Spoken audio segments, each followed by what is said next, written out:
And now I give the floor to the representative of Lebanon. Thank you, Mr. President. I wish to congratulate Poland on the assumption of the Security Council presidency, and thank you for holding this much-needed debate at a time when we are witnessing an erosion of multilateralism and a blatant violation of basic rules and principles of international law. The latest example being the brutal killing of civilians in Gaza. For my country, Lebanon, international law represents the essence of the progress of civilization towards a multilateral, rules-based system. The UN Charter, in particular, acts as a safeguard of our sovereignty, territorial integrity, and independence, hence the importance of fully and strictly adhering to it.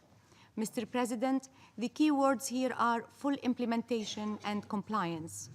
First, full implementation of Security Council resolutions which bind all member states, and it is in the responsibility of this august body entrusted with the maintenance of peace and security to ensure full respect of these resolutions in order for international law to prevail. Let us not forget that Article 24, paragraph 2 of the Charter requires the Security Council to abide by the principles and purposes of the United Nations.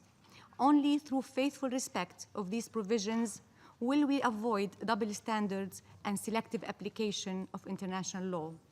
Second, full compliance with the judgments and advisory opinions of the International Court of Justice, the primary judicial organ of the United Nations and a court of universal character. Justice is a strong guarantee for the peaceful settlement of disputes, and the Security Council must use its authority as vested in it by Article 94 of the Charter to give effect to decisions by the court.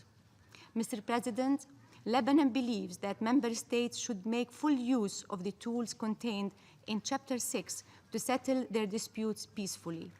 I would like to remind of my country's initiative in 2016 to seek, based on the Charter of the United Nations and operative paragraph 10 of Resolution 1701, the good offices of the Secretary General in the delineation of the disputed maritime border and exclusive economic zone between Lebanon and Israel.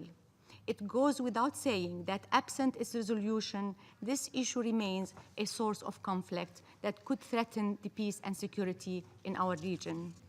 Lebanon also reaffirmed its attachment to rules and principles of international law through its voluntary commitment to the French-Mexican Initiative and the Act Code of Conduct, which both aim at preventing and halting the commission of mass atrocity crimes. In concluding, Mr. President, it remains imperative to achieve universal, fair, and just acceptance and implementation of the existing rules and principles of international law, especially the Charter, rather than entering into new treaties. Conversely, in light of the emerging concepts that are debated at the United Nations, it's fundamental to define them or clarify their legal basis to prevent or limit their politicization. International law is a precious gain that we must fully protect. Thank you very much. I thank the representative of Lebanon for her statement.